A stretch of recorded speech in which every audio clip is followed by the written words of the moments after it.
Okay, so now it's the time we are going to move forward with our AI-103 course, and this is the most interesting part of this course, which are labs. Yes, so we are going to start with our first lab right now, which is the first lab of a module 1.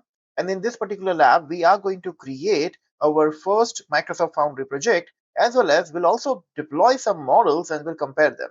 So let's get started.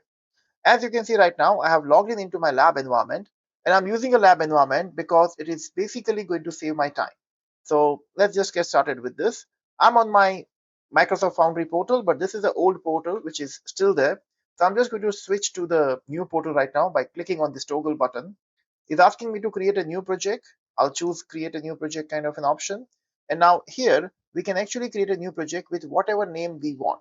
So while dealing with this, I'm just going to say, let's say the default project name is fine. And I'm just giving a name like Proj at the end of this.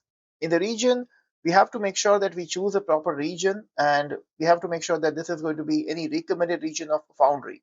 So if I click on this drop down, you can see there are two regions which are AI Foundry recommended regions, which are East US2 and Sweden Central. I'm going with Sweden Central because as per my experience, I think this is the most suitable one. And I want you to notice one thing, that this is automatically going to create one resource group in my Azure portal. As of now, if I go to my Azure portal, by default, I have some kind of a resource group which is already there. But this is going to create a new resource group with this particular name like RG student something something is there. I'm going to click on create, and this is going to take approximately 1 or 2 minutes of time to create the project. Remember one thing, we have switched to the new Foundry portal. In AI-103 course, you have to use the new Foundry portal, and all the labs are basically going to be based on new Foundry portal only. So you have to make sure that you're doing that. Now, right now, when the project creation is going on, if I go back to my resource manager, and if I refresh this here, I'll get a new resource group created. Inside this new resource group only, they are creating my Foundry project and my Foundry resources. So this is basically going to happen in the background. Now we do not need to go to Azure portal any point of time in this lab, but I'm just showing you this so that we can have an idea. I'll go back to my Foundry portal, and let's just wait for a few more seconds and it's going to be done. Yep. My project is created, and this is welcoming me to the new Microsoft Foundry portal. And this is perfect for agents, model deployments, and playground. I'm sure you have gone through the previous module, so you know that Microsoft Foundry is basically giving you more than 11,000 plus model to choose from. And when we go with this, remember, we are not going to get all 11,000 in this lab environment. Right now, before even I deploy any model, if I go to this particular option, it's showing me welcome and the student, which is basically a login username, which is there. And then it's showing me that, okay, you can create agent, you can explore playground, and you can find models. I'm going to click on this option, which is find models. And when I go into this, you can see it's showing me 11,000 plus models are there. The number is always going to increase. So at the time of recording of this particular module, we have 11,334. But I'm sure by the time you're going to watch this thing, you're going to have more than this. Also, one thing you have to notice is there are chances if you are using free subscription, or sometimes if you're using some restricted organization specific subscriptions, then you will not have all the models available in your subscription. So instead of 11,000, if you're getting few or lesser than this, then please don't worry. Maybe your organization is restricting this because of the compliance associated with that. So that's perfectly fine. I'm going to search for a specific model right now, which is going to be GPT 4.1. Now, most of the time in this particular course, we are going to focus on GPT 4.1 model or GPT 4.1 mini model. Most of this time, these two models will be more than enough for us. But yes, for a specific lab, we are going to use some specific models as well. Let me compare GPT 4.1 right now by deploying this first. So I'm just clicking on GPT 4.1. This page is going to show you all the details about this model. It's also showing you deployments, benchmark, responsible AI, and what licenses are associated with this. I do not want to go into this right now, but all I want to do is I want to deploy this. At the time of deploying the model also, I want you to focus on one thing. There are two different options which are available here. You can deploy with the default settings, or you can go with the custom settings as well. When you go with the default settings, it is going to set up something which is known as TPM, tokens per minute. Now, this is basically some kind of a bandwidth which is giving you that how many tokens your model can use per minute. If you want to customize that thing, then you can go with the custom settings. And here you'll get a slider where you can change what kind of TPM you want for this model. In my case, I'm just going with the default settings right now because I'm not going to go much with this model. I'm just going to compare it with the other models. So I'm selecting default settings. Within few seconds, GPT 4.1 is ready for me, and you can see it's directly taking me to this page, which is called Playground. Playground is basically that place where you will be able to taste and try different instructions, user prompts with your GPT 4.1 model. Not only this, you can see right now there are two things here. You have a drop down in which you can choose the other models as well. If you have multiple models available for your project, you will be able to see this thing in the list. As of now, I'm just going with GPT 4.1, which is available here.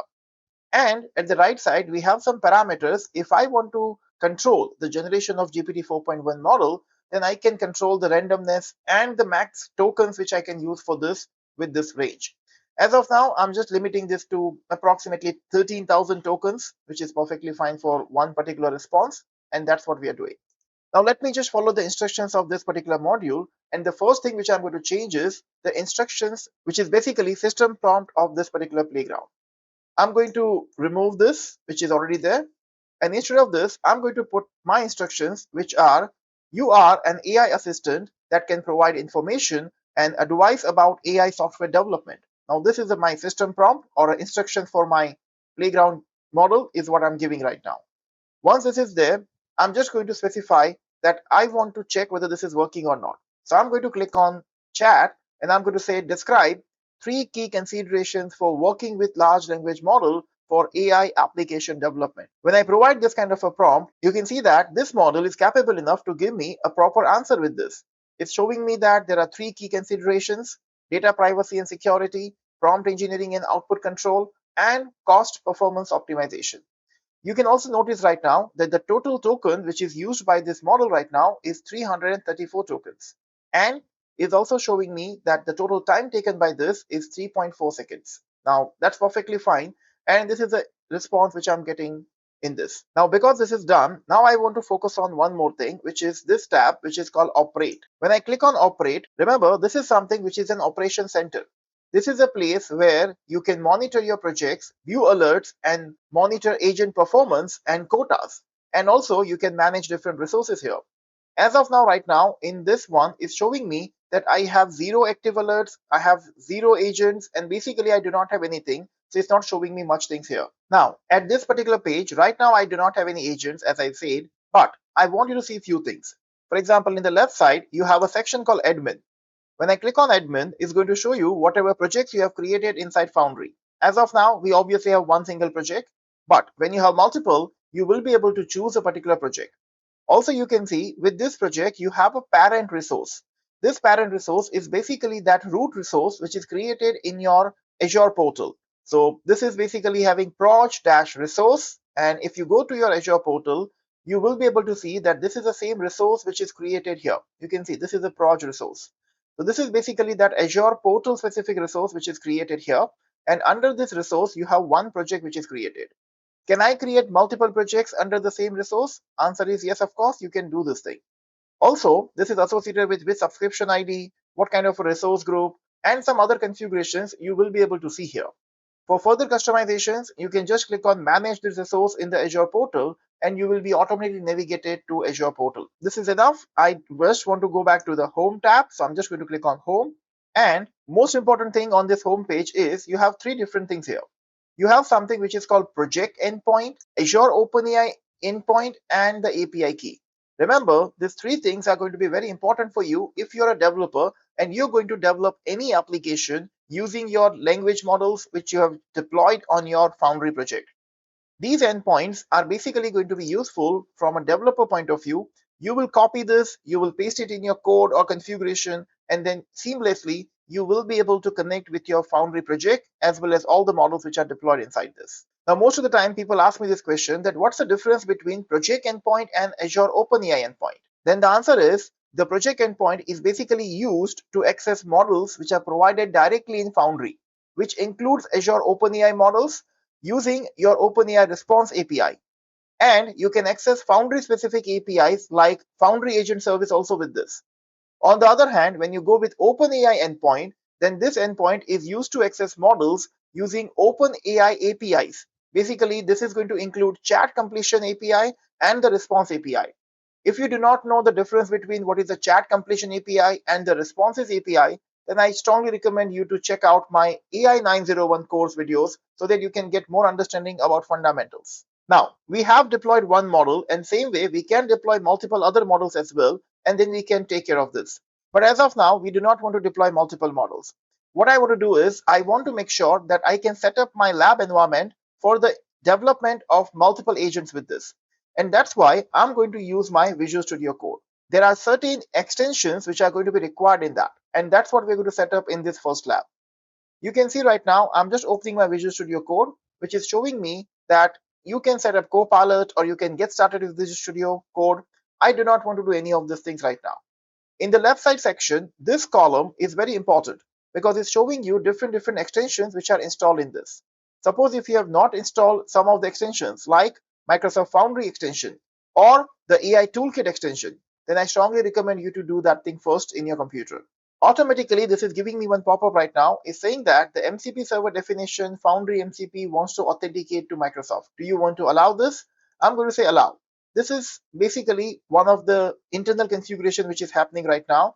And if I click on allow, I have to associate with my account in this. Now I'm choosing work and school account, and I have to use the same username and password which is provided in this lab.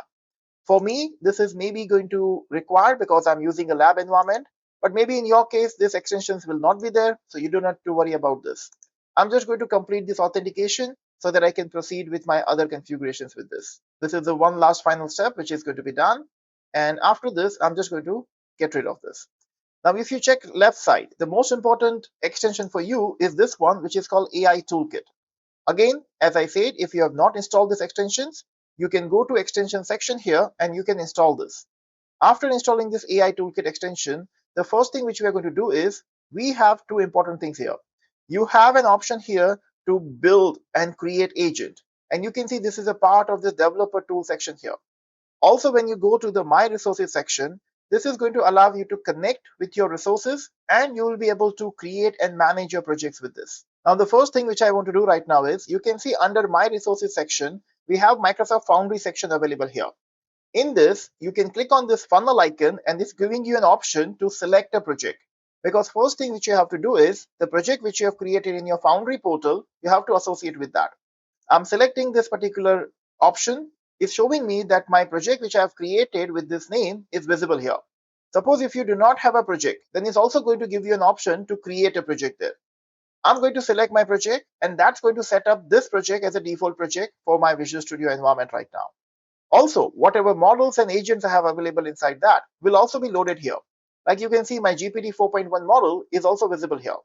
Can I deploy more models from this? Yes, of course. You can just click on this plus icon and you will be able to deploy more models from Visual Studio Code itself.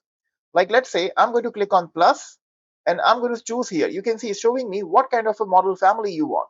I can go with Foundry local models. I can go with Olama models. I can go with custom models as well. Now, all these options are basically available, but we do not want to use any of this thing right now. So I'm just going to get rid of this. In the left side, we also have agent section, which is showing me that there are no Foundry agent found right now. If I want to create a Foundry agents, I can create it from here, or I can also choose from the Foundry portal. Now I want you to see this section, which is called developer tools. Under developer tools, you have a section which is called build, and under build, you have something which is basically model playground. This model playground is that particular section which is allowing you to associate with your same kind of a playground which was visible in your Microsoft Foundry portal.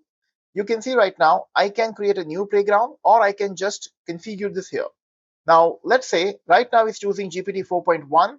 I can provide a system prompt, same like I have provided earlier, and then I can also use the model prompt here. So let me just try same prompt which I have tried earlier. In the system prompt, I have provided something which was that you are an AI assistant that can provide information about AI software development.